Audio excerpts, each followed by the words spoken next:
is 4 News. A footprint, a tire track, a suspect who failed a polygraph test. The night of October 22nd of 1989, when a masked man with a gun ordered them into a ditch. Well, he was all in black. He had a mask on. And Exclusive new information about the Jacob Wetterling case. A kidnapped victim we've never met, but we all feel we know. WCCO TV looks at a series of suspects in the Wetterling investigation.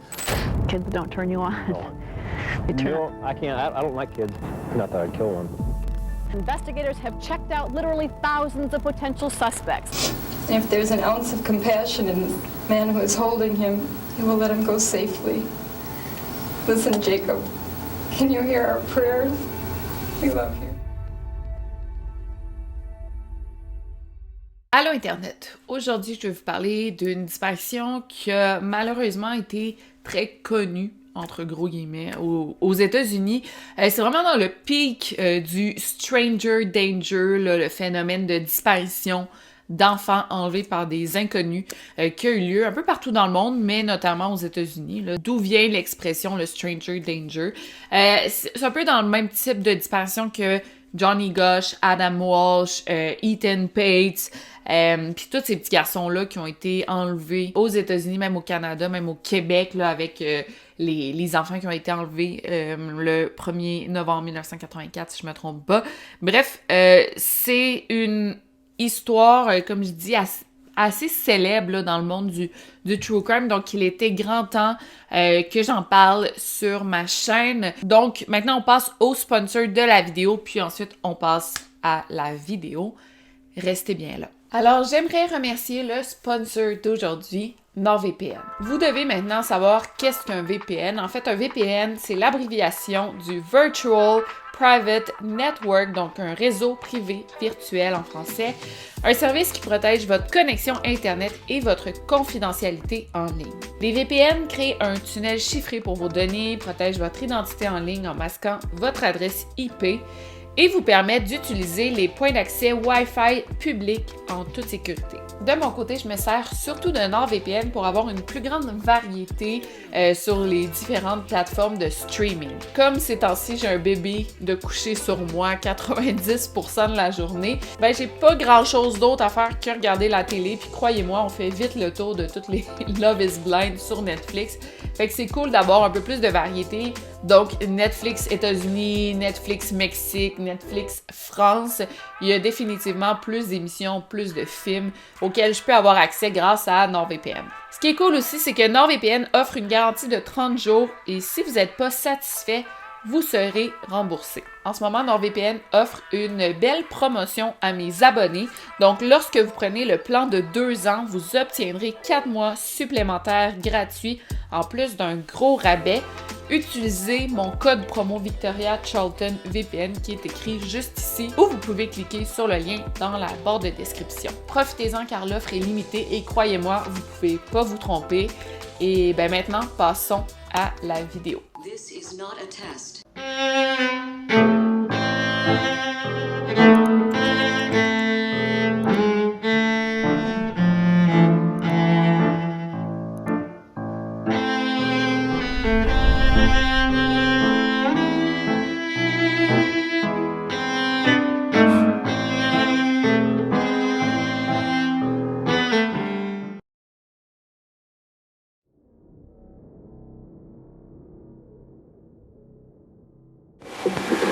Today, October 12th, I am 5 feet tall. My whole name is Jacob Irvin Wetterling. My favorite food is steak. My favorite color is blue. My best friend is Aaron Larson. I don't really have a favorite song. My favorite game is Clue. My favorite thing to do most is watch football. My favorite sport is football. And my favorite TV show is The Cosby Show. What I want to be when I grow up is a football player. My favorite hobby is collecting football cards. I don't have a favorite book, and my newest friend is Gabe. I'm finished. Avant toute chose, j'aimerais vous parler du petit Jacob. C'était qui? C'était quoi sa personnalité? Où il vivait? Dans quelle famille il a grandi?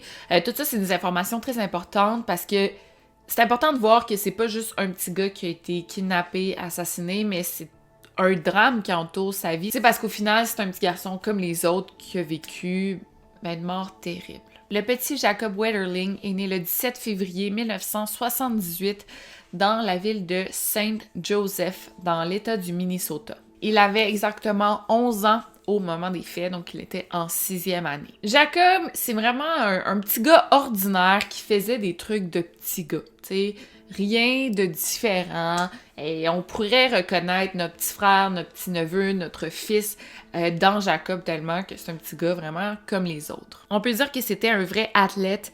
Il pratiquait n'importe quel sport et il devenait comme bon automatiquement. Il faisait partie de l'équipe de hockey, il était gardien de but. Mais il jouait aussi au basketball, il aimait vraiment bouger. Il était particulièrement fan de Michael Jordan parce qu'il est né la même date que la fête de Michael Jordan, fait que pour lui c'était bien important. Et vraiment il était tellement fan, là, sa chambre en entier était comme décorée à l'effigie de Michael Jordan. Il collectionnait toutes les cartes de sport, tous les magazines qui parlaient de Michael Jordan. C'était vraiment son idole. Sinon, en famille, il regardait à chaque dimanche le football, les Vikings du Minnesota. Donc, ça faisait vraiment partie de sa famille d'être fan de cette équipe. Sinon, c'était aussi un enfant très, très sensible qui voulait toujours que tout le monde autour de lui soit bien, soit heureux. Il était aussi très intelligent, très vif d'esprit avec un bon sens de l'humour. C'est un petit gars extrêmement brillant qui allait accomplir de grandes choses. Ses parents sont Jerry et Patty Wetterling. Il a aussi 3 frères et sœurs, donc Amy qui est la plus vieille, et lui, il a un petit frère qui s'appelle Trevor et une petite sœur qui s'appelle Carmen. Jerry est chiropracteur, donc il a un bureau là, pour pratiquer dans sa maison, et Patty est mère au foyer, mère à la maison. La famille Wetterling vit dans une rue cul-de-sac et vraiment toute la rue, là, c'est des jeunes familles, il y a énormément d'enfants, ils jouent tous ensemble dehors, ils sont tous connus, sont tous amis, les voisins, voisines, c'est vraiment l'endroit parfait pour élever une famille, un endroit sécuritaire, amical, chaleureux. Je le répète, mais le petit Jacob a vraiment une vie heureuse, il vient d'une bonne famille, il est aimé, et jamais personne aurait pu se douter que sa vie et celle de sa famille allaient changer autant. La vie de Jacob a complètement changé le 22 octobre 1989, c'était un dimanche. C'était une belle journée d'octobre, il faisait très chaud dehors, même plus chaud que la normale des saisons, tellement que Jerry et Jacob en ont profité pour aller pêcher ensemble. C'était une activité vraiment père-fils qu'ils aimaient faire ensemble, puis ils ont profité de cette dernière journée chaude d'automne pour se payer une dernière partie de pêche. Donc ils sont partis pêcher tôt le matin et ensuite c'était un dimanche typique d'automne où on regarde la NFL en famille. Personnellement, j'adore ce genre de dimanche. Je ne regarde pas du tout le football, mais mon mari le fait, puis c'est comme un événement chez nous. On fait un bon mijoté, on part un feu. C'est vraiment mes journées préférées. Puis je pense que c'était pareil aussi pour Jacob. Donc Jacob et sa famille étaient tous habillés en violet, la couleur des Vikings du Minnesota. Ils ont regardé la game de la journée et à la mi-temps, ils sont tous allés jouer dehors ensemble, jouer au football. Vraiment, c'est une belle journée mémorable et ça me fait chaud au cœur de penser que ça, c'était la dernière journée de Jacob, mais au moins, ça n'a pas terminé en queue de poisson, ça n'a pas terminé avec une chicane, une dispute. Vraiment, la dernière journée qu'il a vécue auprès de sa famille fut une très belle journée. Après ça, Jacob voulait aller patiner sur glace. Il voulait pratiquer ses skills de patin parce qu'il jouait au hockey. Donc pour lui, c'est important d'être très bon sur la glace. Donc Jerry a amené ses 2 fils à l'aréna pour qu'ils patinent le reste de la journée. Et c'est pas mal comme ça que la journée s'est terminée. Le soir, le couple d'amis des parents, Dave et Vicky, avaient organisé un souper chez eux et ils avaient invité Jerry et Patty aller souper. Et honnêtement, je pense que les parents de Jacob auraient dit non, mais ils se sentaient comme un peu obligés d'y aller. Tu sais, des fois, des fois, tu peux pas vraiment dire non, parce que ça fait 3 fois que tu dis non, puis ou la dernière fois, c'est nous qui les ont su, puis là, ils veulent vraiment nous recevoir, ou c'est une occasion spéciale. Tu sais, des fois, t'es comme obligé d'aller dans des soupers, puis tu veux pas dire non. Puis des fois, c'est mieux de s'écouter. Donc, Amy, la plus vieille des enfants, avait déjà prévu passer la soirée chez son amie. Donc, c'était Jacob qui était en charge de surveiller Trevor, son petit frère, et Carmen, sa petite sœur, durant la soirée. Après tout, c'est un petit gars qui est assez responsable. Oui, il a 11 ans, c'est quand même assez jeune, mais il n'y a aucun danger à ce qu'il passe la soirée avec ses frères et sœurs à regarder des films à la maison, surtout que Jerry et Patty n'avaient pas prévu rentrer très tard. Donc, ça faisait plaisir à Jacob d'aider, de rendre service à ses parents, puis en plus de ça, il y a son ami Aaron qui était le bienvenu à la maison, donc c'était un mal pour un bien. Oui, il restait à la maison avec ses petits frères et sœurs, mais au moins son bon ami venait l'aider à garder. Alors Jerry et Patty sont partis à 17h30 et ils ont commandé une pizza pour leurs enfants pour qu'ils passent une belle soirée, le fun à la maison, même sans eux. Patty est un peu mère poule, ce qui est quand même normal aussi. C'était une des premières fois qu'elle laissait ses enfants seuls à la maison, donc en arrivant chez Dave et Vicky, tout de suite elle a appelé Jacob pour lui dire qu'il est arrivé et elle lui laissait le numéro de téléphone de son couple d'amis au cas où qu'il y ait quoi que ce soit, il pouvait appeler Dave et Vicky. Et Jacob a rassuré sa mère en disant que Aaron était déjà arrivé et même que la pizza est arrivée, donc il y avait aucun danger, aucune raison de s'inquiéter. Et Patty est immédiatement devenue rassurée. Juste avant souper, le téléphone a sonné chez Dave et Vicky, puis c'était le petit Trevor qui demandait la permission à sa mère d'aller au club vidéo du coin avec Jacob et Aaron. Le plan était d'y aller en bicyclette et le club vidéo est à moins de 2 km de la maison, donc c'était vraiment un aller-retour. Patty a accepté en faisant promettre à ses enfants de porter des vêtements clairs pour se faire voir sur le bord de la route. Et aussi, elle a exigé qu'ils fassent un aller-retour, qu'ils ne traînent pas dans les rues. Non, vous allez au club vidéo et vous rentrez directement après. Et tous les enfants ont accepté de suivre le règlement.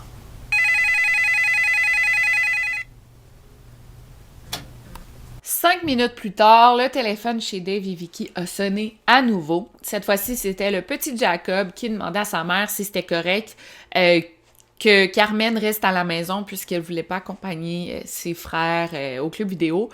Puis il a dit il y a la voisine Rochelle qui est un peu plus vieille qui va venir garder Carmen en attendant, fait qu'il n'y a pas de danger. Vraiment, on peut voir que les enfants étaient très responsables parce que Jacob, il a préféré appeler sa mère avant de laisser sa petite sœur toute seule, donc clairement, ça rassurait Patty et Jerry. Donc, les parents, enfin un peu plus relax, ils ont soupé avec leurs amis. C'était un bon souper, tout le monde riait, tout le monde avait du fun quand le téléphone a sonné à nouveau et c'était pour Patty. Et là, tout le monde a comme ri de bon cœur parce que c'est vrai qu'à cet âge-là, t'appelles tes parents pour n'importe quoi. Tu sais, il y a des mimes que genre, t'appelles ta mère au bureau pendant qu'elle est occupée pour lui demander si tu peux manger un popsicle. Là, moi, je faisais toujours ça. J'appelais ma mère 10 fois dans la journée puis on dirait que tu réalises pas à cet âge-là. Bref, ça fait rire tout le monde. Mais là, c'était différent. Donc, Jerry s'est levé pour aller à la cuisine pour prendre l'appel de son enfant. Et immédiatement, il est retourné dans la salle à manger avec l'air sérieux et il a dit à Patty, il faut y aller. Là, il se demandait qu'est-ce qui s'était passé, pourquoi il était soudainement si sérieux. Et là, Jerry a dit, Jacob a été enlevé. L'appel venait de l'un des voisins, le père de Rochelle, l'ami de Carmen qui la gardait. Il a appelé les Wetterling pour leur raconter ce qui s'était passé. En raccrochant, il a immédiatement appelé le 911, ce qui fait que Jerry et Patty sont rentrés à la maison à 22h et déjà en rentrant chez eux, il y avait plein de voitures de police devant leur maison. 911 emergency. This is Merlin Jerzak calling from 29458 Kiwi Court in St. Joe, out in the township. I'm right now next door to my neighbors, the Jerry Wetterling family. That's where you're calling And some of their boys went down to Tom Thumb to pick up a movie, and on their way back, someone stopped them. We believe that they have one of the boys because one of the boys did not come back with them.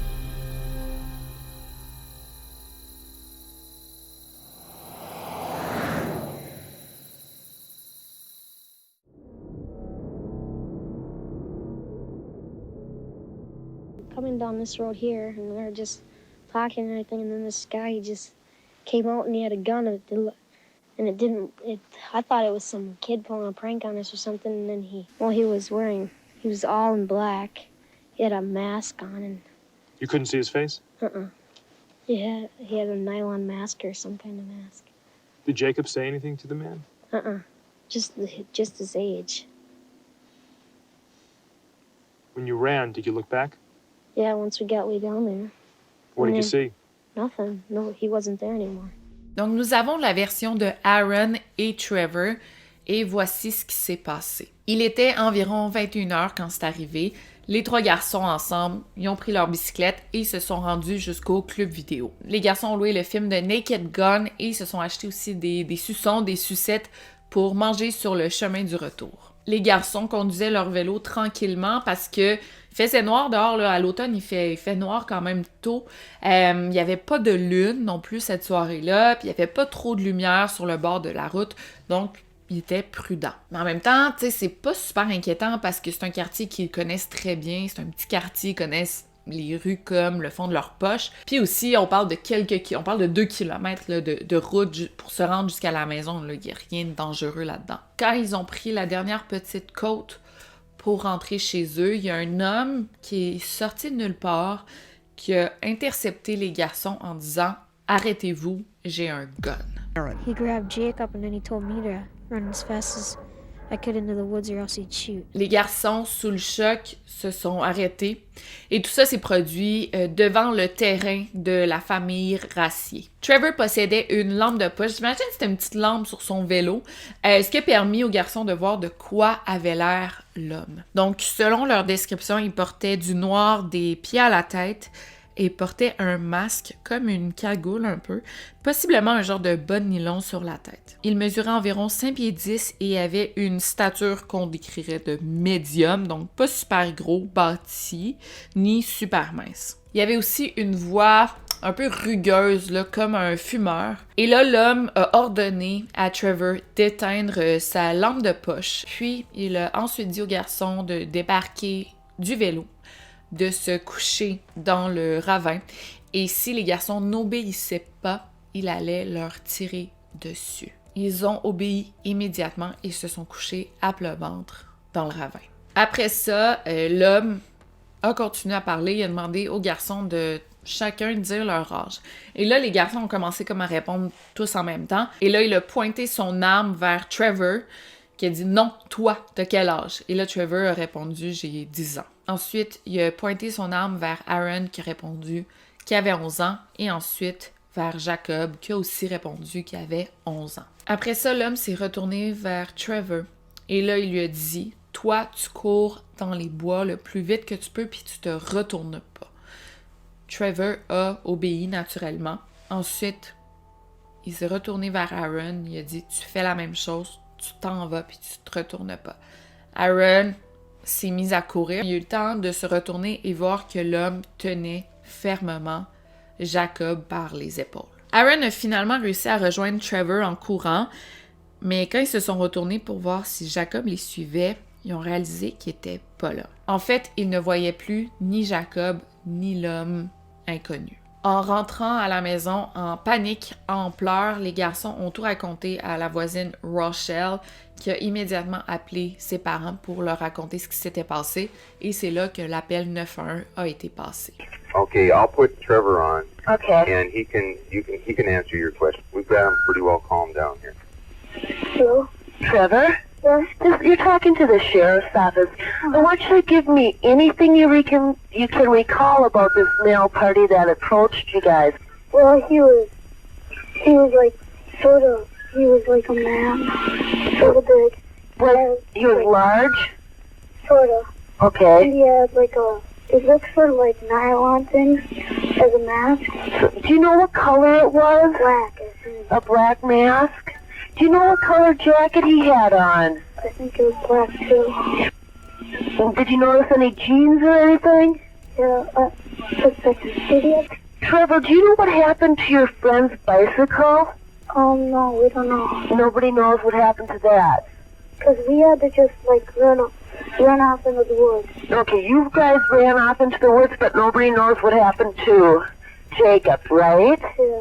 Vraiment, dès le départ, la disparition de Jacob Wetterling a été prise au sérieux par les policiers. Encore une fois, on est vraiment en plein dans l'époque des enlèvements d'enfants. Je veux pas dire qu'ils étaient habitués à ce genre d'enlèvement, mais il y avait un protocole qui avait été mis en place suite aux nombreuses disparitions, enlèvements d'enfants. Je pense que probablement que tous les policiers aux États-Unis avaient été formés quoi faire en cas d'enlèvement d'enfants. Donc, le soir même, les policiers ont débuté leur recherche dans le voisinage et dans les boisés autour. Il y avait environ une cinquantaine de personnes qui cherchaient le petit Jacob, incluant les policiers, les pompiers et les maîtres chiens. Vers minuit, on pouvait déjà entendre des hélicoptères qui survolaient la ville à la recherche de Jacob. Pendant ce temps-là, les petits Aaron et Trevor se faisaient interroger par les policiers pour qu'on batte le fer pendant qu'il est chaud. Là, on va leur poser toutes les questions qu'on a pour que les garçons se rappellent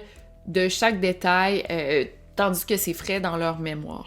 Donc, on leur posait des questions comme « Est-ce que vous vous rappelez de l'homme? Il avait l'air de quoi? Il avait quelle grandeur environ? Sa voix était comment? Il portait quoi? Est-ce qu'il conduisait une voiture? Est-ce qu'ils ont entendu un bruit de moteur? Est-ce qu'ils ont senti une odeur spéciale? Est-ce qu'il portait un masque? C'était quel type d'arme à feu? De quelle main il tenait son arme? » Donc, vous voyez un peu le genre de questions. Sinon, c'était au tour de Jerry et Patty à se faire interroger. Là, je dis le terme « interroger », mais il se faisait juste poser des questions là, en lien avec Jacob. Par exemple, est-ce qu'il y avait un proche, quelqu'un dans la famille de Jacob ou dans les amis de Jacob ou dans les adultes autour de Jacob qui semblait l'aimer un peu trop? Est-ce qu'il y avait quelqu'un qui aimait l'amener visiter des endroits? Est-ce que quelqu'un dans votre entourage aimait lui faire des cadeaux? Est-ce que vous avez des ennemis? Est-ce qu'il y aurait des gens qui auraient des raisons de vous en vouloir? Est-ce que vous avez des employés qui seraient fâchés contre vous? Sinon, on était carrément rendu déjà aux questions plus techniques. Donc, c'est qui le dentiste de Jacob? Est-ce qu'il y avait des taches de naissance, des cicatrices? Est-ce qu'il s'est déjà cassé des membres? On posait ces questions-là dans le but d'identifier un corps prochainement. Donc, on voit un corps, comment on peut l'identifier le plus rapidement possible. Si on connaît ses cicatrices, si on a toutes ces informations dentaires, ben ça serait plus facile. Aussi, dès le départ, les enquêteurs voulaient prendre possession de la brosse à dents de Jacob et peut-être des cheveux si possible pour l'ADN, même si la technologie était loin d'être celle qu'on connaît aujourd'hui, ben on utilisait quand même l'ADN à cette époque-là. Bien sûr, face à toutes ces questions-là, même Jerry et Patty commençaient à se poser des questions sur les gens de leur entourage. Est-ce qu'il y a quelqu'un dans notre famille? Est-ce qu'il y a un oncle qui aurait pu vouloir s'en prendre à Jacob? Un petit garçon tellement gentil, tellement pur, tellement innocent, qui aurait voulu s'en prendre à lui? Ils ont tout de suite pensé à un ami de Jacob, mais c'est sûr que les policiers leur mettaient ce type d'idée-là dans la tête, ce qui est normal aussi, ce qui est legit, là. Mais ils ont pensé à Ed, qui est un ami de Jacob. Jacob avait un genre de programme à l'école où il rencontrait des vétérans de l'armée, puis là, ces personnes-là devenaient amies avec les enfants, puis ils entretenaient une genre de relation épistolaire, là, ils s'envoyaient des lettres, ils se rencontraient dans le cadre de l'école, vraiment. C'était super innocent, mais là, Ed, c'était une personne âgée. Est-ce que Ed aurait pu vouloir kidnapper Jacob? Écoutez, c'est quand même possible. Fait que là, les parents de Jacob remettaient vraiment tout en question, là. Est-ce que Ed aimait trop Jacob? Donc, la même nuit, là, la nuit de la disparition de Jacob, à 4h du matin, les policiers se sont rendus chez Ed pour lui poser des questions, pour carrément l'enquêter. Mais là, en voyant que le vieillard avait de la difficulté à marcher, qui clairement ne pouvait pas conduire, ils se sont dit, ouais, c'est pas le bon suspect. Clairement, c'est pas cette personne âgée-là qui s'en est pris à Jacob. À 5h du matin, ils l'ont donc éliminé comme suspect. En même temps, c'est très correct qu'il l'ait questionné. C'est ça une enquête. Ça permet d'ouvrir des portes, mais aussi d'enfermer. Fait qu'ils pouvaient l'éliminer de leur liste de suspects. Mais autrement, à 3h du matin, cette nuit-là, les recherches intensives se sont arrêtées et ont recommencé dès le lendemain matin à 8h. Nobody knows what to do. This doesn't happen here. You hear that all the time. A massive search and investigation ensued, but no trace of Jacob.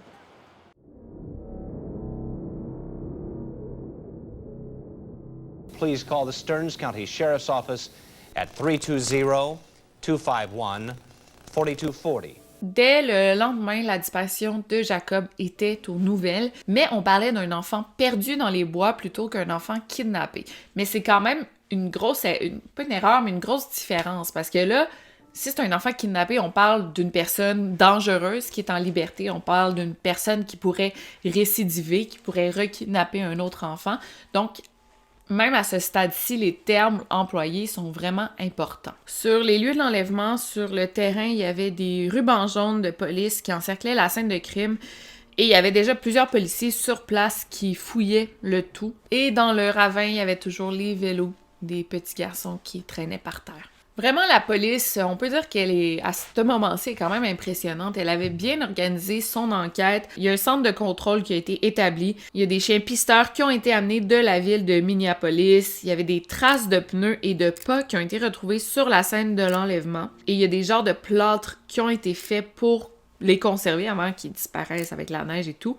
Il y a une ligne téléphonique qui a été mise en place pour recevoir des appels et des indices. Il y a des milliers d'affiches de disparition qui ont été imprimées et distribuées.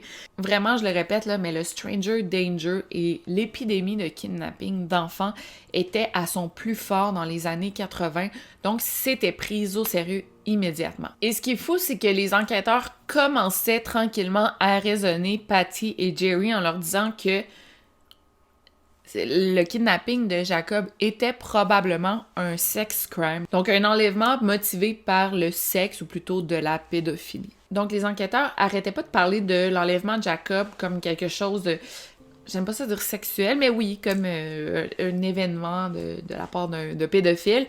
There's no explanation. I don't feel the anger yet. I just want him home. I'm very optimistic. My son is pretty intelligent, and if there's any way that he can help pull himself through this, he's going to do so. Mais Patty comprenait pas, était comme, mais comment quelqu'un pourrait kidnapper Jacob pour du sexe? Tu sais, elle comprenait pas, puis je pense que le terme pédophile à cette époque-là était assez nouveau. Ça existait, là, mais on commençait à en parler plus, à conscientiser les parents davantage. Puis Patty, c'est comme si elle avait jamais considéré que l'enlèvement de son fils, en fait, que son fils pouvait être agressé sexuellement, parce qu'on n'en parlait jamais dans les médias, c'était pas quelque chose de commun. Et quand Patty a appris que l'homme avait touché Aaron, donc Aaron se serait fait toucher les parties génitales par l'homme qui a enlevé Jacob, c'est là qu'elle a réalisé que, ok, c'était peut-être une possibilité que son enfant se soit fait kidnapper pour une agression sexuelle, ce qui a dû être horrible, mais c'est là qu'elle a compris à quoi elle avait affaire. Un autre fait important, c'est que même pas 24 heures après la disparition de Jacob, le FBI est impliqué, ce qui devait être vraiment rassurant, parce que je pense qu'aux États-Unis, c'est le top, là. Quand le FBI est impliqué dans l'enquête de ton proche qui est enlevé ou disparu ou qui est assassiné, ben là, tu sais que c'est pris au sérieux. 4 jours après l'enlèvement, il y avait déjà 50 policiers qui travaillaient sur le dossier de Jacob, dont 20 agents du FBI. Il y a plusieurs appels qui rentraient, plusieurs leads, plusieurs pistes qui aidaient à aiguiller un peu les policiers, mais il n'y avait rien d'assez solide là, pour retrouver Jacob ou le kidnappeur. Il y avait même eu un don provenant d'un homme d'affaires anonyme qui offrait 100 000 $ de récompense en échange de toute information permettant de retrouver Jacob. Le pays complet était en état d'alerte. Vraiment, tout le monde était touché par l'enlèvement du petit Jacob. Vraiment, ça a été une disparition extrêmement médiatique. Je pense que vous comprenez pas à quel point, là, je compare toujours ça à la petite Cédrica. C'était comme la petite Cédrica, mais à un niveau supérieur, à quel point tout le monde connaissait l'affaire du petit Jacob Wetterling. Returning to our story, 11-year-old Jacob Wetterling has been abducted from his rural Minnesota neighborhood. His parents are pressing for leads, hoping for any clue from anywhere that will bring him home.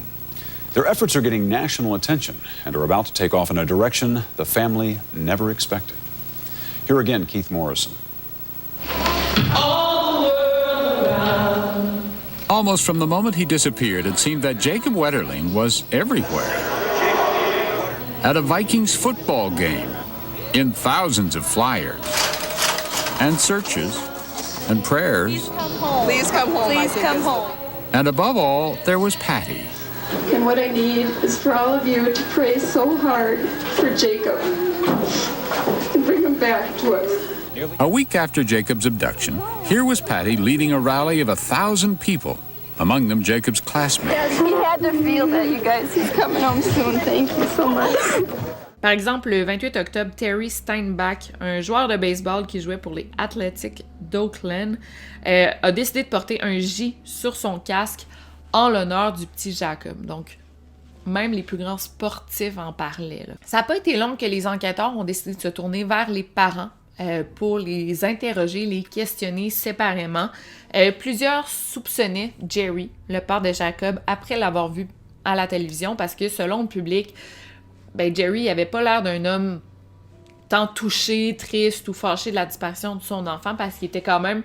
il n'était pas émotif à la télévision. Il l'était, mais il le montrait un peu moins à la télévision, ce qui est possible, là, ça veut rien dire. But it's in those times when I'm alone and there's no distraction that I really try to reach out and send my strength, my energy, my love. And I usually get a sense that it's being received. Il y avait même des rumeurs, écoutez ça, qui disaient que Jerry n'était pas le vrai père de Jacob et qu'en fait c'était un ex de Patty qui était le père biologique de Jacob et que c'était lui qui l'avait enlevé. Même Patty le dit dans son livre, dont je vais parler un petit peu plus tard, elle a aucune espèce d'idée d'où venait cette rumeur. Puis ça, je trouve ça fou parce que je trouve qu'en ce moment, quand on parle de disparition, d'enlèvement, il y a tellement de rumeurs à cause des médias sociaux, dans les commentaires sur Facebook, dans les commentaires sur Reddit.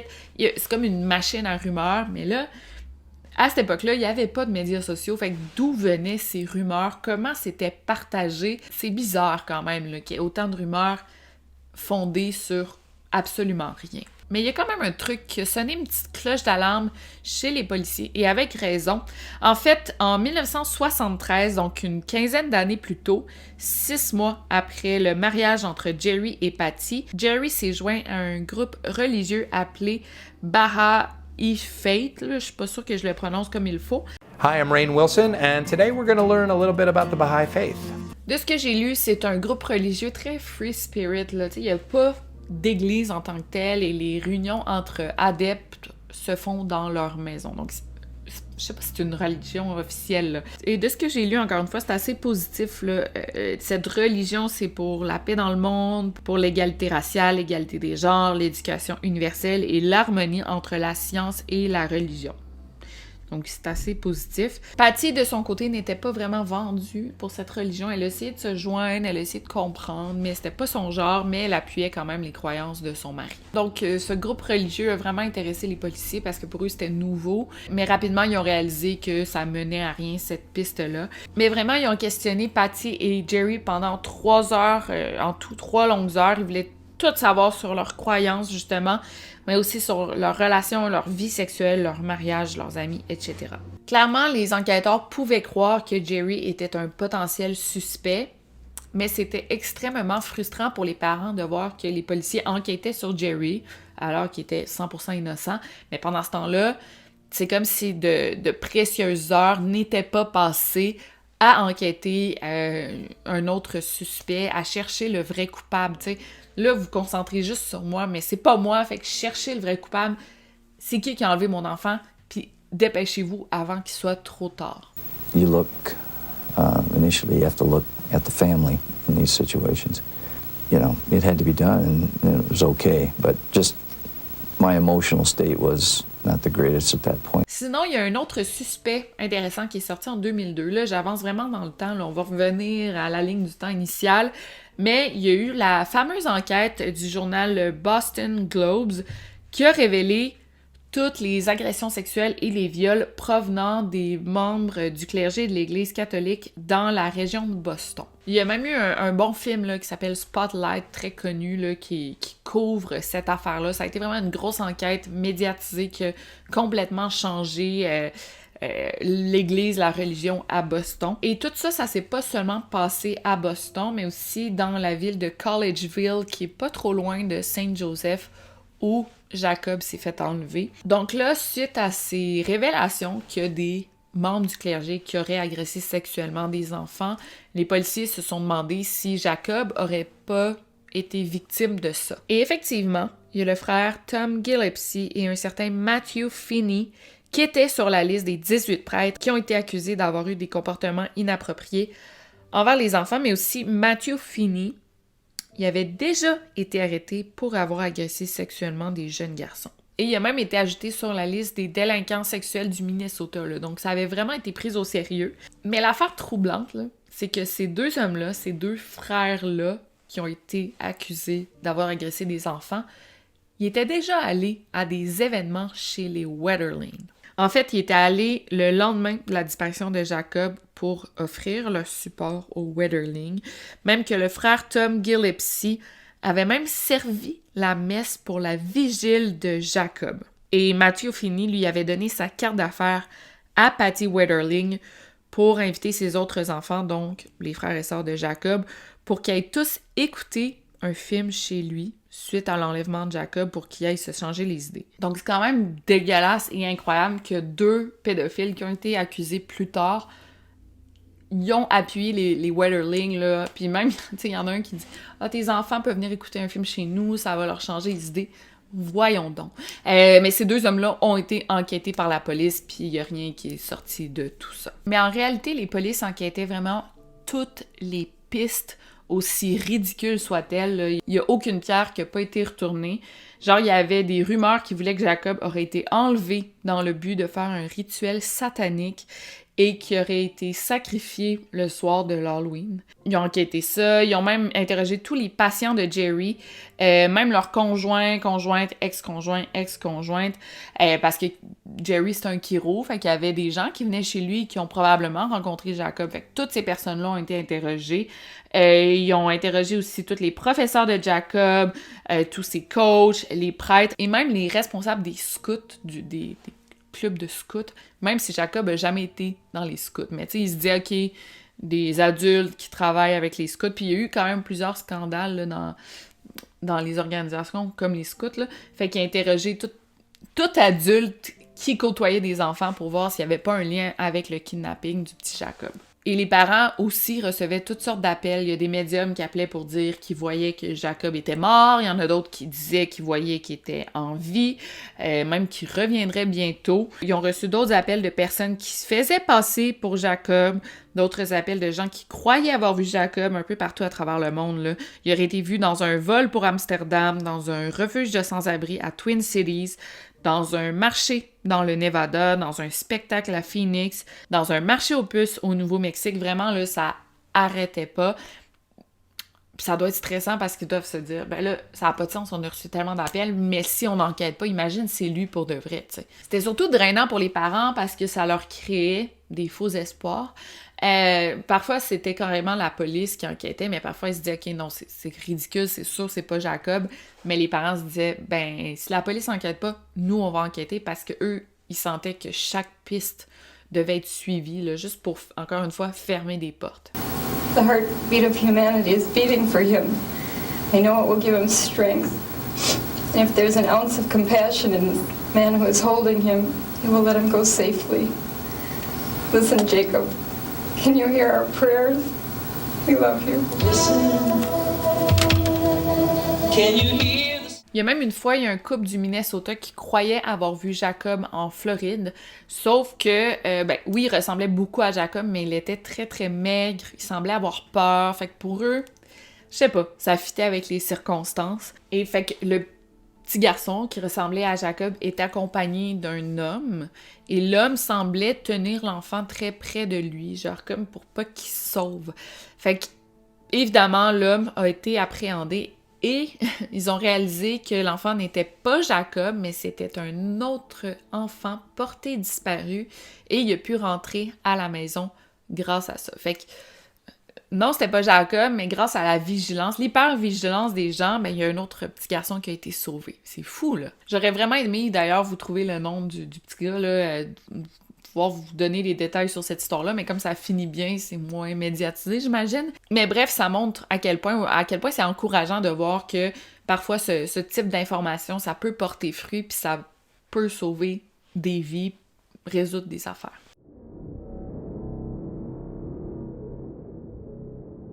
Sinon, il y avait aussi un autre suspect très intéressant. En fait, il y a un petit garçon de 9 ans qui vivait aussi à Saint-Joseph, qui avait aussi été approché par un homme durant l'été. Fait que Jacob, il a été enlevé à l'automne, mais il y a un petit gars qui s'est fait approcher par un homme durant l'été. L'homme conduisait une vanne de couleur pâle et il avait demandé à l'enfant s'il voulait qu'il aille le porter à quelque part. L'enfant et ses parents ont été interrogés et l'enfant a été capable quand même de décrire l'homme qu'il a appréhendé. Et grâce à ces informations, il y a un portrait robot qui a été fait de cet homme-là. Sinon, une autre journée, alors que Jerry avait recommencé le travail, il y a un enfant du nom de Chris Bertelsen qui est accompagné de son père qui sont entrés dans le bureau de Jerry pour lui parler. Le petit Chris, lui, vivait dans la région de St. Cloud, qui est aussi au Minnesota, mais avant ça, il vivait à Painesville, qui est à environ une 50aine de kilomètres de Saint-Joseph. Et là, le petit Chris a droppé une bombe, là. Écoutez bien ça. Donc, de ce que le petit garçon savait, Chris, sur une période d'environ 2 ans, il y a plusieurs petits garçons de Painesville qui avaient été attaqués et agressés sexuellement par un homme inconnu. Et ça arrivait toujours quand il faisait noir.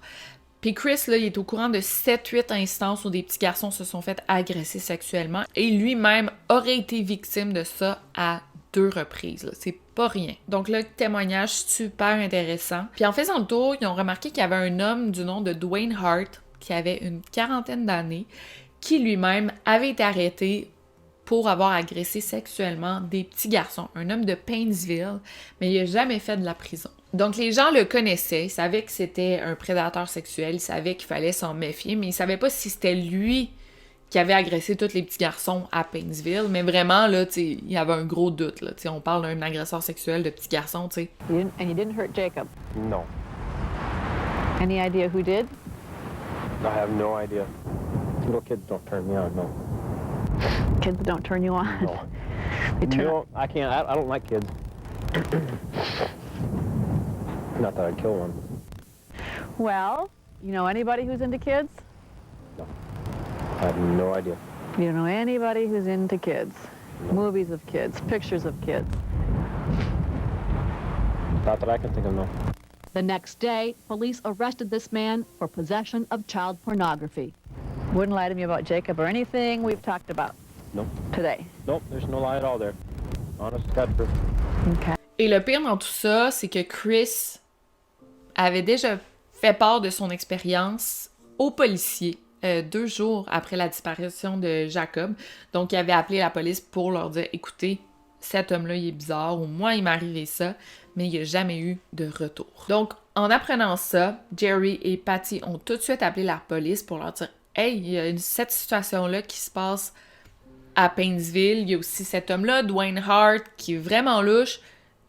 Qu'est-ce qui se passe? What's up with that? » Mais ils se sont fait répondre que les policiers étaient déjà au courant de la situation parce qu'il n'y avait pas le même modus operandi, le même mode opératoire que le kidnappeur de Jacob. Et c'est un peu vrai que c'était différent. Tu sais, Jacob s'est fait enlever, kidnappé avec une arme à bout portant, tu sais, bon. Et Dwayne Hart, lui, c'était un homme qui était reconnu comme étant un groomer, si on veut. Donc, il attirait les petits garçons avec de l'attention, de l'amour, des cadeaux, de la drogue, de l'alcool. Dwayne Hart would come along and if you were a single woman with some kids, he'd pretend he liked you, maybe take you out once on a date, and then that would be it. He would clean house, he would cook, and we'd take us fishing, and he'd bring fish home, and my mom and Gary thought he was such a wonderful guy. And he was really grooming you. Yes. On a $50 bill when you're 9, it's like that's a lot of money when you're 9 years old. So you know, he would offer money. Yeah, that's how it got started. And alcohol and drugs. And then yeah, after the money, then the drugs and alcohol. Fait que j'en conviens que c'est 2 méthodes différentes, mais ça reste que Dwayne Hart, c'est un prédateur sexuel dangereux. Et en plus de ça, ben faut le dire, Dwayne Hart n'avait pas de voiture, puis on sait que avec la disparition de Jacob, il y a des traces de pneus qui ont été retrouvées.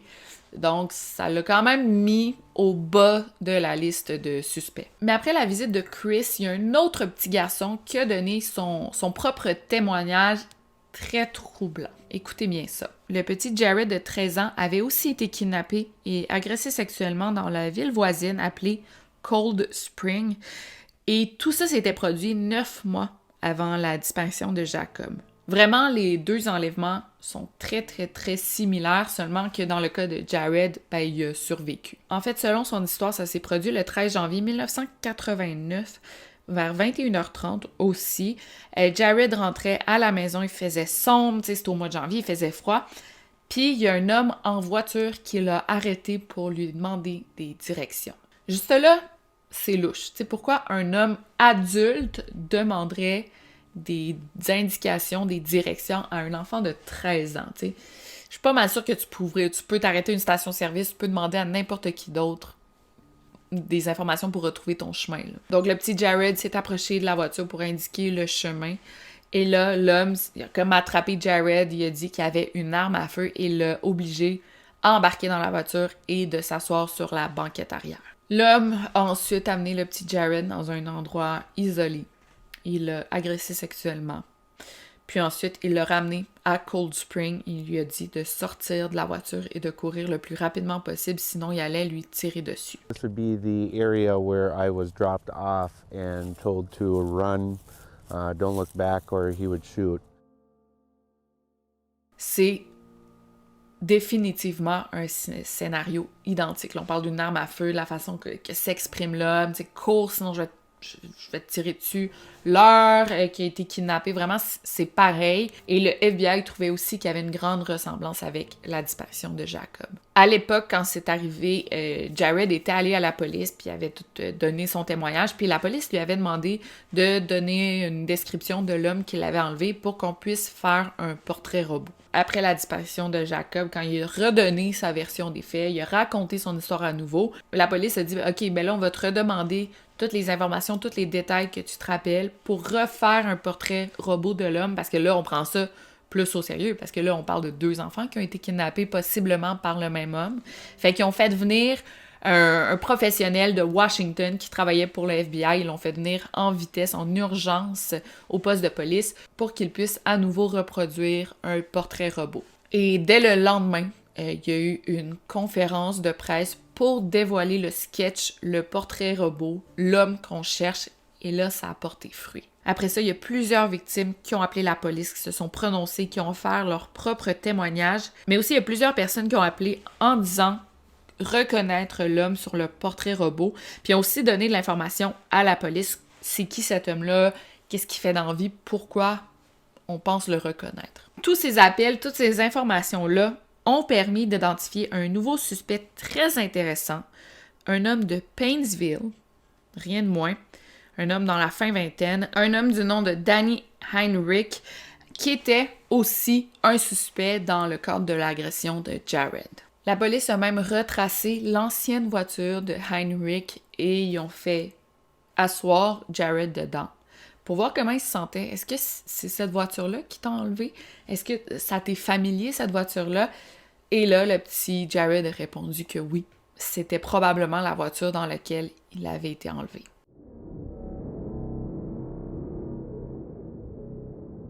Le seul point positif à cette histoire, à cet enlèvement, parce que jamais il y a du positif suite à un enlèvement d'enfant, mais la disparition de Jacob Wetterling a quand même fait bouger les choses. En juillet 1990, il y a 27 habitants du Minnesota, dont Patty Wetterling, qui ont formé un groupe pour faire avancer la cause des enfants disparus.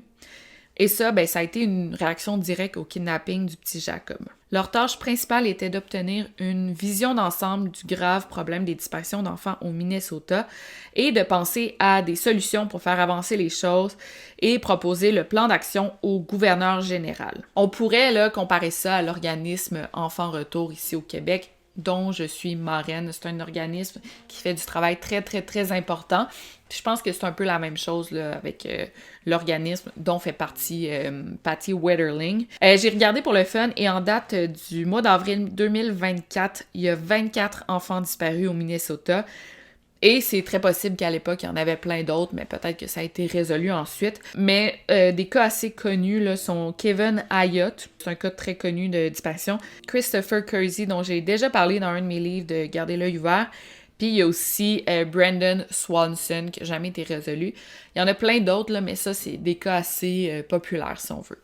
Donc, ce que le groupe, l'organisme a fait, premièrement, ça a été de se séparer en 5 sous-comités. Donc, il y avait comité numéro 1, les kidnappings, les enlèvements parentaux, les fugues, les enfants qui sont jetés en dehors de leur maison, information publique et éducation et les besoins du système. Et grâce au comité, en seulement quelques mois, on a pu identifier plus de 5000 délinquants sexuels seulement dans l'État du Minnesota. 5000, là, c'est énorme si tu penses qu'ils ont fait ça en quelques semaines. Là, c'est absolument incroyable qu'il y ait autant de délinquants sexuels dans un seul État. Il y a aussi eu ensuite le Jacob Wetterling Act, donc un nouveau projet de loi qui a été introduit au gouvernement du Minnesota pour qu'un registre de délinquants sexuels soit mis en place. L'idée a été approuvée et a été mise en place en 1993, donc ça a été vraiment un gros move, quelque chose de révolutionnaire qui est encore mis en place aujourd'hui, qui fait encore une différence aujourd'hui. I just wanted to know, you know, what was he thinking? What were you thinking when you took this boy from us, you know? Were you even thinking? I want to know where Jacob is. What should happen to this person? I think this person is probably living in hell. I think this person needs to be caught and held responsible for his behavior. He needs to be in a place where he can't harm another child. But that's all I know. I'm not a death penalty person. I could never kill. Even after this? Even if the worst has happened? Couldn't do it. And I hope that he couldn't do it either. Quand l'anniversaire de l'enlèvement du petit Jacob est arrivé, ça a été comme un gros coup de poing dans le visage de la famille Wetterling, qui ça fait 1 an que notre enfant a été kidnappé, puis il n'y a rien qui a changé. Et l'équipe des enquêteurs s'est sensiblement réduit. Là. Quand Jacob a été enlevé, on parlait de 75 enquêteurs qui étaient assignés au dossier, mais là, après 1 an, il y en avait seulement 8. Quand même beaucoup, tu sais, 8 enquêteurs pour une affaire de disparition, c'est quand même bon, mais on voyait que, je sais pas si l'espoir ça me nuisait, je sais pas, mais comme ça avait pas évolué, ils pouvaient pas consacrer autant de temps et d'énergie et d'argent pour une seule disparition, malheureusement. Ça doit être tellement déprimant pour les parents de voir ça, ça fait 1 an puis il y a rien qui a changé, rien qui a évolué. Puis là, plus ça avançait, plus les enquêteurs aussi commençaient à remettre en doute les témoignages de Aaron et Trevor. Par exemple, maintenant, les enquêteurs étaient comme persuadés que Jacob connaissait son kidnappeur, la personne qui l'a enlevé, parce que, je trouve que ça a comme pas de sens, mais parce que selon eux, maintenant, il y avait comme juste une trace de pas, donc celle de Jacob. Fait que selon eux, Jacob connaissait son kidnappeur parce que probablement que la personne qui l'a kidnappé marchait assez loin derrière Jacob. C'est pourquoi on aurait trouvé juste une seule trace de pas. Ça n'a pas de sens. Fait que Jacob devait avoir confiance en la personne qui l'a kidnappé pour marcher comme aussi longtemps. Mais ça n'a pas de sens parce que si la personne pointait son arme à feu sur Jacob, ben Jacob, il n'aurait pas pu se sauver, même s'il connaissait ou non son agresseur. Bref. Et quand Patty a entendu cette nouvelle théorie que Jacob aurait marché volontairement avec son agresseur, elle a complètement explosé de colère. Elle a dit au policier « Ok, donne-moi ton gun ». Le policier était là. Pourquoi? Elle dit « Je vais te pointer une arme à feu dessus, puis on va voir à quel point tu vas marcher de manière volontaire. » Tu sais, parce que tu as une arme à feu de pointer sur toi, c'est sûr que tu n'as pas le choix d'obéir. Tu sais, ça fait pas de toi une personne volontaire à te faire kidnapper ou une personne volontaire à suivre ton agresseur. Bref. Et bon, honnêtement, elle a pas tort parce que même pour nous, ça n'a aucun sens. Mais là, les policiers, ils ont répondu à Patty, ben là, on n'est même pas sûr qu'il y avait une arme à feu. Quoi? Et Trevor et Aaron ont vu une arme à feu, ils l'ont dit dans leur rapport initial. Pourquoi là, on remet en cause, pourquoi on re-questionne le témoignage des petits garçons? Bien sûr qu'il y avait une arme à feu. Sinon, il n'aurait pas inventé avoir vu une arme à feu, mais il n'aurait pas aussi inventé le fait que l'homme a dit genre courez, sinon je vais vous tirer dessus. T'sais. Toute l'interaction est basée sur l'arme à feu, mais là, on remet en cause tout ça, ça n'a pas de sens. Puis aussi, il faut le dire, depuis le début, les petits garçons, ils n'ont jamais changé leur version des faits, ils ont toujours maintenu qu'il y avait une arme à feu, puis ça concorde aussi avec le témoignage de Jared qui s'est fait enlever par un homme qui avait une arme à feu. Fait qu'après ça, Patty, qui était un peu mélangée, elle a appelé le shérif pour lui demander, là, c'est vrai qu'il y avait juste une seule trace de pas et non 2, parce que c'est ce que le FBI me dit. Donc le shérif, il a soupiré, puis il a répondu que peut-être qu'effectivement, il y avait justement une seule trace de pas, parce que le kidnappeur, c'est possible qu'il marchait dans le gazon, mais selon lui, il y avait définitivement les traces de pas de 2 personnes différentes, donc celle de Jacob et celle de son kidnappeur, qui était juste à côté de celle de Jacob. Donc là, c'est à se poser une question, pourquoi le département de police et le FBI se contredisent et pourquoi là, il y a une nouvelle version des faits. C'est inquiétant, encore une fois, tu sais, quand c'est les gens qui sont en charge de l'enquête de l'enlèvement de ton enfant puis ils sont pas capables de s'entendre sur une seule version des faits, tu sais. Mais il faut le dire, avec les années, il y a quand même des faits qui ont changé suite à de nouvelles informations. Par exemple, en 2003, il y a un homme de 35 ans qui s'est présenté au poste de police pour admettre, écoutez ça, que la soirée de la disparition de Jacob, lui, il avait accès genre au scanner de la police, là, il écoutait ça. Puis quand il a entendu qu'un enfant avait disparu, il a décidé, lui, de se rendre sur les lieux de l'enlèvement pour voir de lui-même ce qui s'était passé. Donc, il est arrivé sur la scène de crime avant les policiers, puis il a conduit dans le stationnement. Alors, les traces de pneus qui avaient été retrouvées le soir de la disparition de Jacob et qui avaient même été plâtrées n'étaient pas celles du kidnappeur, mais celles de cet homme-là qui était juste allé s'aîner. Et ça a l'air de rien, mais ça fait tellement une grosse différence dans l'histoire parce que dès le départ, on assumait que Jacob avait été enlevé par un homme qui conduisait une voiture. En fait, il avait été enlevé par un homme en voiture. Mais là, c'était plus une certitude. En fait, on n'a pas retrouvé d'autres traces de pneus. Soit l'homme s'était stationné plus loin puis il a marché, ou il y avait tout simplement pas de voiture, puis on avait déjà éliminé des suspects qui avaient, par exemple, pas de permis de conduire ou pas de voiture. Mais là, ça changeait tout le discours, tu sais. Est-ce que l'homme a kidnappé Jacob à pied? Si oui, il doit pas habiter très loin. One man is still waiting for answers as to why he became the primary focus in the case. Liz Collin continues our team coverage with what today's documents could mean for Dan Rassier. Investigators had turned their entire focus to investigate band teacher Dan Rassier. Justement, parlons d'un potentiel suspect qui est local, qui habite pas très loin. On peut pas totalement éliminer la possibilité que le kidnappeur de Jacob était en fait le propriétaire du terrain Les Rassier, que je vous ai dit plus tôt. Jacob a été enlevé devant leur maison, devant leur terrain. Est-ce que le coupable, ça pourrait être cet homme-là ou quelqu'un qui habite dans cette maison-là? Parce qu'après tout, ça serait tellement facile de kidnapper un enfant qui est sur ton terrain, tu sais, ça se fait très rapidement. Donc l'homme qui possédait le terrain, justement, se nomme Dan Rassier. C'est un prof de musique qui possède une ferme depuis super longtemps. En fait, elle appartenait à sa famille à lui. Puis au moment des faits, il avait 34 ans. Il vivait avec ses parents pour aider son père avec les tâches de la ferme. Et effectivement, cet homme-là a été enquêté par la police. Là, vraiment, on parle de détecteurs de mensonges, de caméras de surveillance sur son terrain, plusieurs interrogatoires. Puis il n'y a rien qui n'a pas été fait par la police parce qu'en réalité, pendant longtemps, cet homme-là, Dan Rassier, était très haut dans la liste de suspects pour l'enlèvement de Jacob. Donc voici son histoire à lui. En fait, le 22 octobre 1989, Dan Rassier était seul chez lui parce que ses parents étaient partis en voyage. Et lui, il se rappelle qu'à un moment dans la soirée, il y a une voiture, une Monte Carlo de couleur tan, qui est comme entrée dans son entrée, là. Puis il s'est reviré pour ensuite accélérer vraiment vite dans la rue, là. Et il l'a remarqué parce que ça arrivait jamais. Tu sais, moi, par exemple, tu sais, dans ma maison, j'ai mon entrée. Il n'y a personne qui entre là à part de la visite ou moi ou mon mari. Mais là, si quelqu'un venait se revirer dans mon entrée, ce qui est jamais arrivé depuis que j'habite ici, puis après il conduit super vite, c'est sûr que je le remarquerais, même que je m'en souviendrais.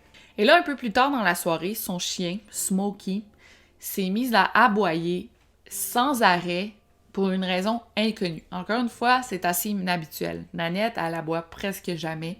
Là, si elle se met à aboyer sans cesse, je vais m'en rappeler. Et Rassier, ben, il vivait dans une maison très isolée, avec pas vraiment de voisins. Fait que si son chien se mettait à aboyer, il le faisait pas pour rien. Sûrement qu'il avait vu quelque chose d'inhabituel. Dan Rassier, il a regardé par la fenêtre quand son chien a aboyé, puis il a vu une autre voiture se revirer encore une fois dans son entrée et repartir super vite pour une deuxième fois dans la journée. Cependant, cette fois-ci, l'auto était beaucoup plus petite, plus sombre, de couleur plus sombre. Rassier a trouvé ça étrange, il s'est posé des questions, mais comme il devait se lever assez tôt le lendemain matin, ben, il a regardé par la fenêtre, il a vu ça, mais qu'est-ce que tu veux qu'il fasse? Il est allé se coucher pour la soirée. Plus tard dans la nuit, il a entendu Smokey japper à nouveau, aboyer à nouveau. Donc il a regardé par la fenêtre, puis c'est là qu'il a vu plein de lumière dans son entrée, encore une fois. Donc une soirée très mouvementée, si on veut. Il est environ 22h45 quand il a appelé la police pour dire qu'il y avait des intrus sur son terrain. Et lui, il pensait qu'il se faisait voler son bois de chauffage. C'est pour ça pourquoi il a appelé la police. C'est là que la personne au bout du fil, le dispatcher, il a dit à Dan qu'il y avait un enfant qui s'était fait kidnapper. Puis en fait, les lumières qu'il voyait, c'était des policiers qui cherchaient l'enfant parce qu'il faisait le tour du voisinage, le tour de la rue, finalement. Et là, avec du recul, Dan Rassier regrette de ne pas avoir invité les policiers à entrer chez eux et à fouiller sa maison, son terrain, parce que ça l'aurait rapidement éliminé de la liste de suspects, ou du moins un peu plus éliminé de la liste de suspects, mais aussi, tu sais, il aurait peut-être pu aider. Tu sais, peut-être que la personne, justement, avec Jacob se cachait sur son terrain, il ne sait pas. Mais en même temps, il ne pouvait pas savoir non plus qu'un enlèvement, une disparition d'enfants allait prendre une tournure aussi dramatique. Là. Il était 22h45, ça faisait même pas une heure que Jacob avait été enlevé, fait qu'il savait pas que il allait jamais être retrouvé, finalement. Et ça, c'est pas mal une des raisons pourquoi il a été un suspect dans cette affaire-là, parce que quand il a su que Jacob, qu'un enfant avait été enlevé, il n'a pas aidé, il n'est pas sorti chez lui pour aider les policiers, il est juste retourné se coucher. Mais en même temps, encore là, il ne pouvait pas savoir que ça allait être si pire, t'sais. Et effectivement, ça peut paraître louche, mais ça fait pas de lui un agresseur, un kidnappeur d'enfants non plus. Et, il faut le dire, Dan Rassier a toujours nié être impliqué, sa version des faits n'a jamais changé, fait que... Bon, c'est important de le dire.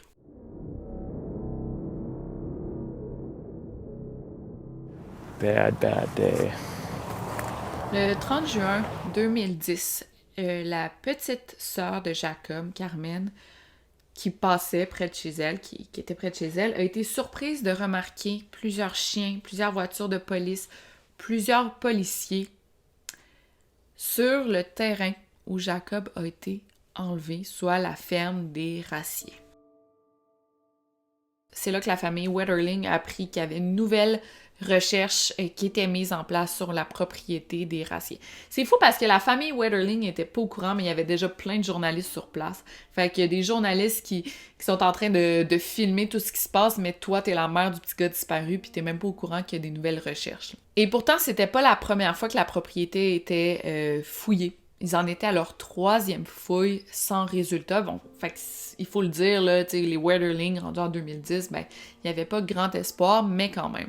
Donc, à la fin du mois de juillet, on a annoncé publiquement que des items d'intérêt avaient effectivement été retrouvés sur la propriété et avaient été envoyés au laboratoire criminel pour de nouvelles analyses. Et malheureusement, la famille Wetterling pouvait pas obtenir plus d'informations que ça. T'sais, ils se disent, OK, il y a des items d'intérêt qui ont été retrouvés sur le lieu du kidnapping de mon enfant, mais je sais pas c'est quoi, fait qu'ils pouvaient rien faire d'autre que d'attendre patiemment. Pendant ce temps-là, il y a une détective privée du nom de Joy qui a appelé les Wetterling pour leur offrir ses services de détective privé gratuitement. Elle travaillait déjà de près avec Jared, qui, je vous rappelle, c'est le petit gars qui a été enlevé, qui a agressé sexuellement, puis qu'on soupçonne avoir été enlevé par le même agresseur et le même kidnappeur qui a enlevé Jacob. Okay, tout le monde suit. Joy était très intriguée par cette affaire-là, fait qu'elle s'est comme remise à enquêter sur la disparition de Jacob et aussi sur le fameux Dwayne Hart dont je vous ai parlé un peu plus tôt, un délinquant sexuel bien connu des habitants de Paintsville, mais aussi de la police. Dwayne Hart avait été arrêté en janvier 1990 après que plusieurs jeunes hommes de Paintsville avaient été témoignés à la police, disant qu'ils avaient été agressés sexuellement par Dwayne Hart alors qu'ils étaient enfants. Et les enfants étaient tous allés témoigner, même en cours, contre Hart, parce qu'ils se disaient, OK, on doit ça à Jacob, parce que si on témoigne contre cet homme-là, peut-être que ça va résoudre la disparition de Jacob. Et bon, suite à ces témoignages, Dwayne Hart avait été envoyé enfin en prison. Et là, Joy a découvert un article de 1987 qui est sorti dans un journal local de Paintsville. Donc, on parle de 2 ans avant la disparition de Jacob. Et dans l'article, on parlait de 5 attaques sur des adolescents du coin. On parlait de jeunes âgés entre 12 et 16 ans. et la description des attaques ressemblait drôlement à celle impliquant Jacob et Jared. Donc, le suspect, Dwayne Hart, attrapait les garçons par le bras et leur disait « Tourne-toi pas, sinon je vais t'exploser la tête ». Donc, on parle clairement d'une arme à feu. Là. Comment t'exploses la tête de quelqu'un? On parlait d'une arme à feu. Police chief is asking for the public's help for finding this guy who's been assaulting and attacking these 12 to 16-year-old boys. So what went through my mind immediately is they have to be connected. How many psychopathic pedophiles can exist in a 20-mile radius? Par contre, dans l'un des cas, un des garçons avait été menacé au couteau. Mais quand même, ça ressemble beaucoup aux éléments dans la disparition de Jacob. Et toutes les attaques ont été faites les week-ends. Jacob s'est fait enlever un dimanche.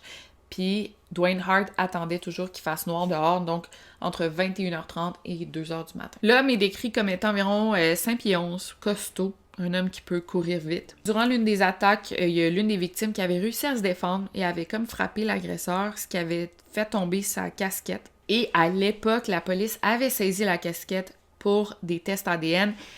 Et il y avait toujours l'échantillon ADN au dossier. Et aussi, il faut le dire, quand Jared s'était fait attaquer, ses vêtements avaient été aussi saisis pour faire des tests ADN dessus. C'est encore une fois, à l'époque, la technologie ADN n'était pas celle qu'elle est aujourd'hui. Mais là, avec la technologie qu'on a, ben, ces preuves ADN sont carrément devenues des pièces à conviction essentielles dans les enquêtes. Dwayne Hart a fini par être relâché de prison en 1995. Mais là, au moment de l'enquête de la détective privée, Joy, plus on parlait des attaques de Paintsville, encore plus de victimes sont ressorties de l'ombre et ont partagé leurs histoires avec Joy et Jared. Et là, on réalisait à quel point Dwayne Hart avait fait énormément de victimes. T'sais, parce que dans des cas comme ça, plus on en parle, plus qu'on a d'informations, plus que de victimes qui sortent de l'ombre. C'est pourquoi c'est tellement important de parler de ces affaires-là. Fait que là, on peut se demander comment ça, cet homme-là n'était pas numéro 1 dans la liste de suspects dans l'enlèvement de Jacob, t'sais. Comment ça, il n'a pas été plus enquêté que ça, parce que clairement, là, c'est comme le suspect parfait, là. En fait, une erreur que les policiers avaient fait, c'est que il avait enquêté sur Dwayne Hart rapidement, mais il avait vite réalisé qu'il n'y avait pas de voiture, donc il l'avait éliminé de la liste de suspects. Mais Joy, la détective privée, plusieurs années plus tard, a été capable de prouver que Dwayne Hart, il y avait une voiture. Comment ça a été aussi facile pour elle de prouver qu'il y avait une voiture, mais les policiers n'ont pas été capables de trouver qu'il possédait une auto. Bref, c'est une énorme erreur qui aurait, si on n'avait pas fait cette erreur-là, possiblement que Dwayne Hart aurait pu être enquêté davantage à l'époque, puis peut-être que Jacob aurait déjà été retrouvé. Pour revenir à l'autre suspect dont je vous ai parlé plus tôt, Danny Heinrich, il a été re-enquêté par la police parce qu'il y a de nouvelles informations intéressantes qui sont sorties à son sujet. Donc, grâce à ces nouvelles preuves essentielles, les policiers avaient enfin assez de matériel pour obtenir un mandat de perquisition et fouiller sa maison, puis ça a été exécuté en juillet 2015. Et quelle est cette nouvelle preuve? Et quelle était cette nouvelle preuve essentielle? Écoutez bien ça. L'ADN sur le t-shirt de Jared, qui avait été attaqué à l'époque, matchait celui de Heinrich. Donc là, on était sûr à 100% que la personne qui avait attaqué Jared était pas Dwayne Hart, mais bien Heinrich. Fait que c'est fou, là, tu sais, l'ADN, c'était peut-être un cheveu, un poil, un ongle, on sait pas c'était quoi exactement, mais là, encore une fois, avec la technologie là, avancée, on a été capable de trouver exactement c'était qui. Donc, sa maison a été fouillée. On a retrouvé une arme à feu dans son coffre-fort. Et aussi, tenez-vous bien, 19 cartables de photos d'enfants nus. En fait, cartables de pornographie juvénile, mais il n'y avait pas de photos de Jacob dans ces cartables. Ensuite, à l'époque, on avait pris des photos des traces de pas sur les lieux de l'enlèvement. Et en 1990, on avait aussi réussi à obtenir les chaussures de Heinrich. Ils avaient été saisis. Puis là, en faisant la comparaison entre les traces de pas et les chaussures de Heinrich, il y avait un match parfait. Danny James Heinrich was arrested pursuant to federal charges. Immédiatement, Heinrich a été arrêté et chargé pour possession de pornographie juvénile et a officiellement été nommé suspect numéro 1 dans la disparition de Jacob Wetterling.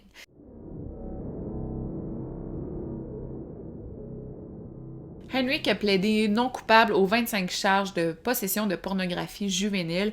Et en fait, s'il était reconnu coupable, il serait condamné à la prison à vie. Mais là, ce qui est intéressant ici, c'est que les policiers avaient enfin un pouvoir de négociation. Fait que là, tu nous dis où est Jacob, okay? Où tu l'as enterré, il est où? Puis on va peut-être réduire ta peine de prison.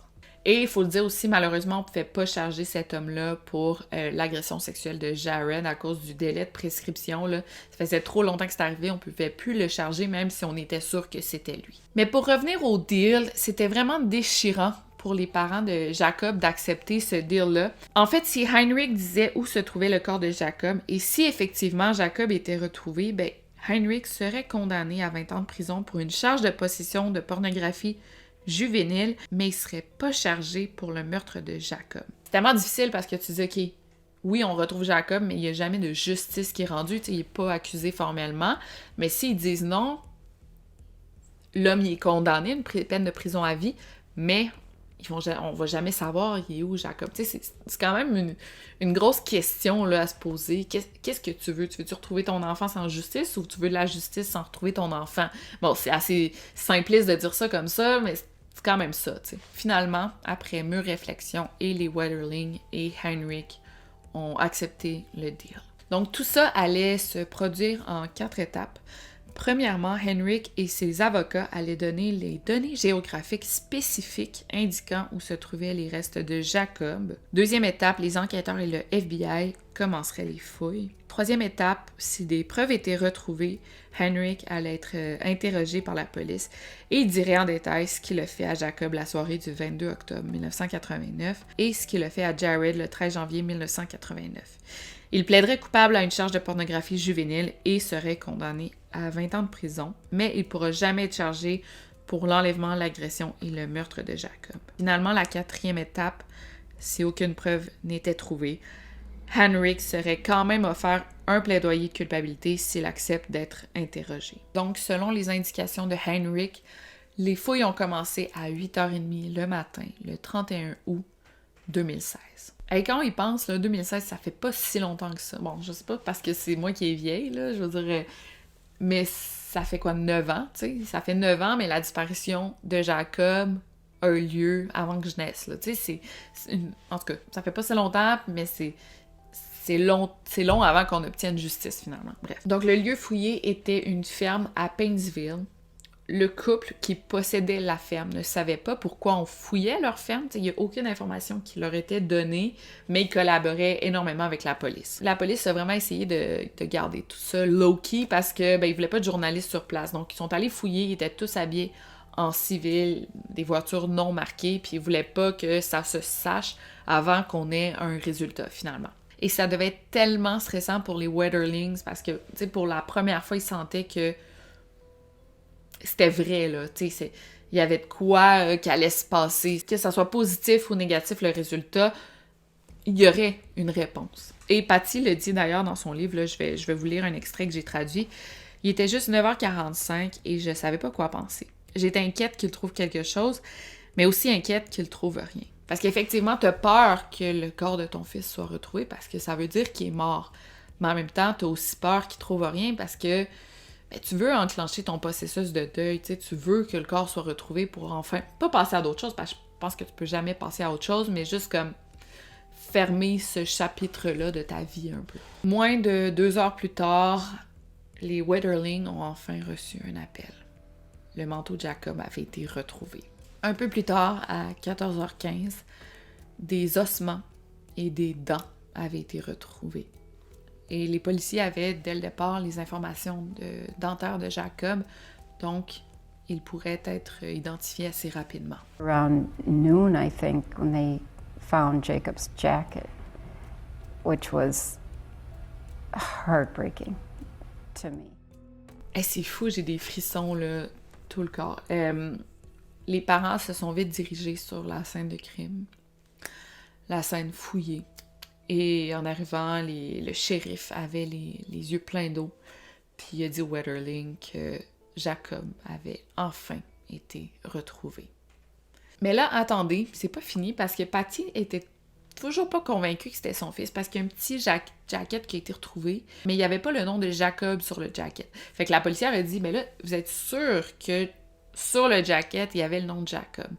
Puis Patty était sûre que oui. Patty est même allée vérifier là, immédiatement dans la chambre de son fils Trevor, qui avait le même jacket que son frère Jacob. Et sur le jacket de Trevor, il y avait son nom, Trevor. Puis elle s'en rappelle parce qu'elle a fait graver les deux jackets en même temps, coudre ou broder, là, je sais pas trop. Mais sur les deux jackets, il y avait le nom de ses enfants, donc Jacob et Trevor. Même que Patty avait une photo de Jacob qui portait son jacket avec son nom écrit dessus, mais là, le jacket qui a été retrouvé, il n'y avait pas le nom de Jacob dessus. Donc là, l'enquêtrice a dit, ouais, ben peut-être que Jacob portait le jacket de quelqu'un d'autre, on sait pas, mais pour Patty, c'était impossible. Jacob, il était tellement fier de son jacket, il l'aimait tellement, c'était tout ce qu'il portait, il portait rien d'autre, fait qu'il aurait pas porté le même jacket d'un de ses amis, on s'entend. Et surtout, ben, on savait que la soirée qui a été kidnappée, il portait ce jacket-là avec son nom de gravé dessus. Tout ça peut paraître pas trop important. Bon, tu sais, c'est une affaire de nom. Peut-être que, je sais pas, l'agresseur, il a coupé au ciseau. Peut-être qu'il a effacé. On sait pas. Ça peut paraître pas important, mais en fait, c'était extrêmement important parce que là, on a appris que les dents et les ossements retrouvés n'étaient pas humains.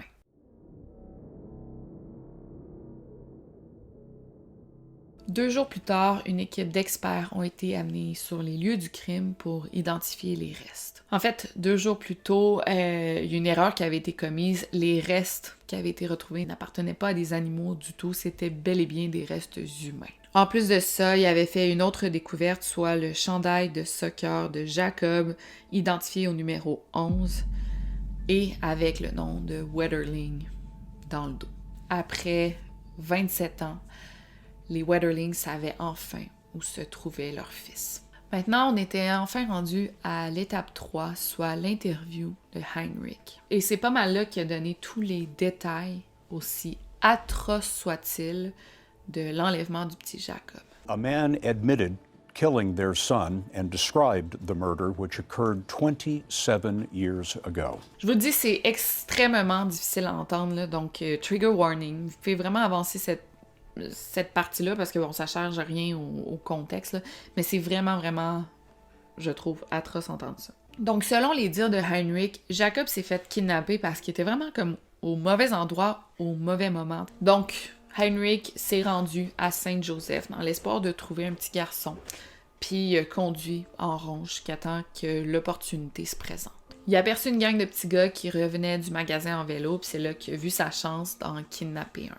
Il s'est stationné près d'une ferme, il est sorti de l'auto puis a attendu que les garçons passent par là. Avec son arme à feu dans les mains, il s'est approché de l'un d'eux et leur a dit d'arrêter. Il en a laissé 2 partir puis il a choisi Jacob qui l'a menotté. Le petit Jacob a demandé « Mais qu'est-ce que j'ai fait de mal? » Pauvre petit, c'est horrible. Il a continué à marcher en poussant Jacob. Ensuite, il l'a forcé à s'asseoir sur le siège avant puis il a dit de se pencher pour que personne ne le voie.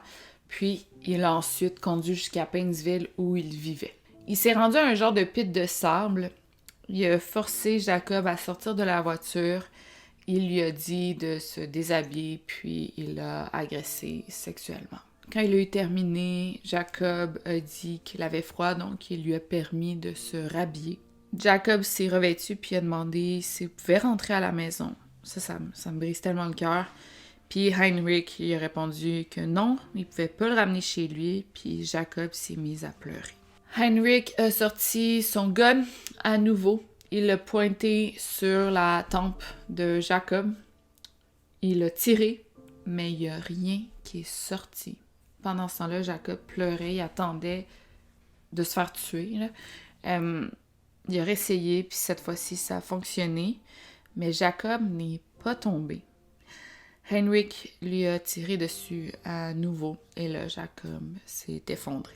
Après l'avoir tué, Heinrich est rentré chez lui. Il a laissé comme Jacob derrière lui, puis quelques heures plus tard, il est retourné sur les lieux du meurtre et a enterré Jacob à l'aide d'une pelle. Mais là, sur place, il a réalisé que sa pelle était beaucoup trop petite et que ça allait lui prendre une éternité. Et il savait que pas loin, il y avait comme une place où il construisait un édifice. Il s'est rendu sur place, il a vu un genre de bobcat Et je sais pas pourquoi, mais Henrik savait où étaient les clés de la machinerie lourde, là. Donc il l'a allumé, il l'a ramené au genre de pit de sable pas trop loin. Il a creusé un trou, il a jeté Jacob dedans ainsi que son jacket par-dessus, puis il a bouché le trou. Et ensuite, il a marché jusqu'à la maison. 1 an plus tard, il est retourné sur les lieux où il avait enterré Jacob, puis il a vu qu'il y avait comme un bout de tissu rouge qui sortait de la terre. C'était le manteau de Jacob, donc qui avait comme été déterré par je ne sais quoi, des animaux, on sait pas. Donc, il s'est emparé des restes de Jacob qu'il a jetés dans un sac de vidange. En auto, il s'est rendu sur le terrain d'une ferme pas trop loin de chez lui.